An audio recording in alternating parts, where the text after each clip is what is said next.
Summer की मौत के बाद अनुपमा ने लिया फैसला, अनुज को देगी तलाक। जी हां, क्या है पूरी खबर, चलिए आपको बताते हैं कि आखिरकार अनुज से अनुपमा क्यों तलाक लेगी और क्या वाकई ही अनुज ने समर की मौत के पीछे अपना हाथ छुपा रखा है। क्या वाकई ही समर की मौत के पीछे अनुज का हाथ है। जी हां, क्या है पूरी खबर, चलिए आपको बताते हैं। लेकिन उससे पहले बता दें कि ये सारी बातें बेबुनियादी नहीं है। ये सारी बातें ऑन लोकेशन शूटिंग के दौरान पाई गई खबरों पर आधारित है, यानी कि अपकमिंग ट्रैक में आपको कुछ ऐसा होते हुए नजर आ सकता है।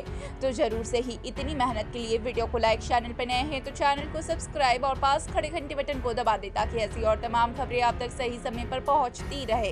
तो चलिए वीडियो की शुरुआत करते हैं दोस्तों, जहां पर हम आप सभी को बता दें कि अपकमिंग ट्रैक में आप देखेंगे कि किस तरीके से समर और डिम्पी की बच्चे की खबर से घर में खुशियों की लहर आती है और तभी यह मालूम होता है कि जिसकी वजह से ये खुशियों की लहर छाई हुई है, यानी कि समर अब वो इस दुनिया में नहीं है। जिसके बाद पूरे घर में मातम सा छा जाता है और यहाँ पे अनुपमा भी फुट फुट के रो पड़ती है। अनुपमा पूरी तरीके से सदमे में नजर आती है। इसी बीच में वनराज का गुस्सा फूट पड़ता है और वनराज में लगाते हैं अनुज पर इल्जाम।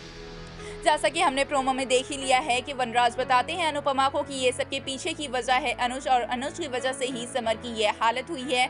समर मौत के घाट उतारे गए हैं, जहां पे अनुपमा ये भी नहीं पूछती है कि आखिरकार इसके पीछे की वजह अनुज क्यों है, बल्कि अनुपमा पूरी तरीके से सदमे में रहती है और सिर्फ समर का चेहरा देख रही होती है। समर के चेहरे से पर्दा हटाते ही अनुपमा पूरी तरीके से भाव विभोर हो जाती है, पूरी तरीके से सदमे में चली जाती है और टुकुर टुकुर सिर्फ निहारती रह जाती है। जहाँ पे हम देखेंगे कि अब अनुज घर पे नहीं आते हैं, शाह हाउस में अनुज की एंट्री नहीं होती है। जैसे ही समर की 13वीं होती है, 13 दिन बाद अनुज आते हैं फ्लावर लेकर समर के पास, जहां पर फूल चढ़ाने की कोशिश करते हैं समर के पास अनुज, और यहाँ पे वनराज का गुस्सा फूट पड़ता है। वनराज अनुज का कॉलर पकड़ के अनुज को मारने की कोशिश करते हैं और कहते हैं कि वो उनकी जान ले लेंगे। तभी अनुपमा का भी गुस्सा फूट पड़ता है, जहां पे अनुज भी दे देते हैं वनराज को धक्का और बोलते हैं कि मैं मानता हूं कि तुमने अपना बेटा खोया है, इसका दुख है तुम्हें, लेकिन तुम हद से ज़्यादा नहीं बढ़ सकते हो।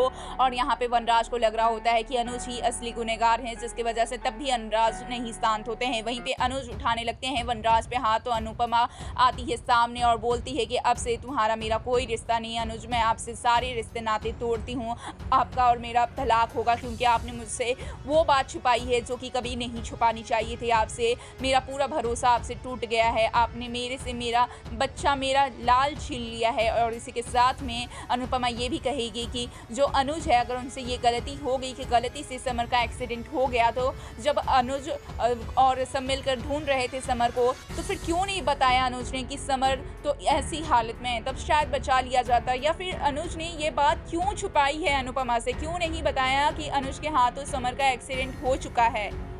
और इसी वजह से वनराज, अनुपमा और सभी की बहुत ज़्यादा नाराज़ हैं अनुज से। वहीं पे अनुज से अनुपमा भी पूरी तरीके से खफा है, जहाँ पे अनुज ये बोलते हुए नजर आएंगे कि याद करो, जब किसी ने तुम्हारा साथ नहीं दिया तो मैंने तुम्हारा साथ दिया, मैं कभी भी तुम्हारा गलत नहीं सोच सकता था, तुम्हारा बेटा मेरे बेटे जैसा है। और भी बहुत सारी बातें कहेंगे और बोलेंगे कि मुझे पता है कि समर तुम्हारा जान का टुकड़ा था और मैं तुम्हें हर्ट नहीं करना चाहता था, मुझे भी इस बात की भनक नहीं लगी कि मुझसे कैसे इस तरीके से हो गया। लेकिन यहाँ पे अनुपमा एक भी सुनने को तैयार नहीं है और तलाक लेने का बड़ा फैसला ले लेती है। और साथ ही जो अनुपमा है वो अब अनुज से बदला भी लेना चाहती है, क्योंकि अनुज ने ना ही सिर्फ गलती की है बल्कि उस गलती को छुपाने की कोशिश भी की।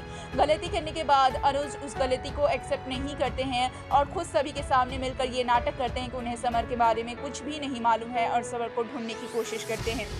जबकि सीसीटीवी फुटेज में साफ दिख रहा है उस एरिया की समर का एक्सीडेंट अनुज की वजह से हुआ है। तो इस पे क्या है आपकी राय, क्या अनुपमा ने अब ठीक फैसला लिया है, क्या एक बार फिर से अनुज अनुपमा मिलेंगी या पूरी तरीके से अब इनका रिश्ता नाता टूट गया है? क्या लगता है आपको, हमें कमेंट्स के जरिए जरूर बताएं। साथ ही ऐसे खबरों के लिए चैनल को सब्सक्राइब करना बिल्कुल भी ना भूलें।